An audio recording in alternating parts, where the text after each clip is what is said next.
Hello guys, இன்னைக்கு நம்ம பார்த்தீங்கன்னா ஐஸ்கிரீம் அழைக்க போனோம். நேற்று ஐஸ்கிரீம் போட்டுருந்தோம், ஆனால் இன்னும் வரல.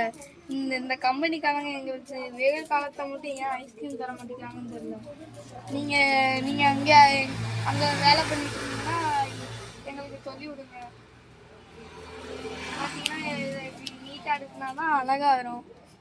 இதை இப்படி பண்ணாதான் எல்லாரும் கவர்ச்சியாக இருக்கும்.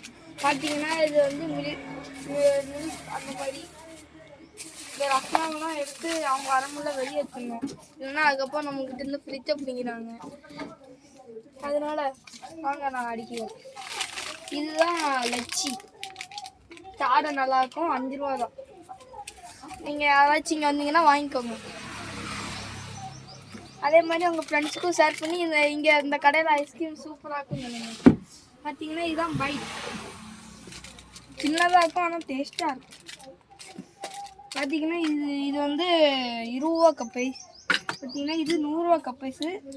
அதுக்கப்புறம் பார்த்தீங்கன்னா இதுதான் வெண்ணிலா ஃப்ளேவர் புது ஐஸ்கிரீமு. ஃபேமிலியாக சாப்பிடலாம். நீங்கள் உங்களுக்கு ஃபேமிலி இருந்தால் நீங்கள் வாங்கிக்கலாம். இது வந்து பார்த்தீங்கன்னா சூப்பராக இருக்கும். அதுக்கப்புறம் பார்த்தீங்கன்னா இதுதான் இதுக்கு இல்லை எங்கள் கடையில் பெரிய ஐஸ். இது வந்து ஒத்த சட்டாலே போதும். அடுத்த பார்த்தீங்கன்னா நாங்கள் அதுக்குள்ளே டெய்லி கம்பெனியோட ஸ்டாக்லாம் கீழே வச்சுருக்கோம். பார்த்தீங்கன்னா இது பூண்டு இங்கிட்டு பேரக்கூடாது. பார்த்தீங்கன்னா அடுத்த இந்த ஐஸ்கிரீம் தான். இதுதான் பிளாக் கரண்ட் வெண்ணிலா ஃப்ளேவர் மாதிரியே இருக்கும். ஆனால் இது 25 ரூபா. இது பார்த்தீங்கன்னா அடுத்த வீடியோ நம்ம பார்ப்போம்.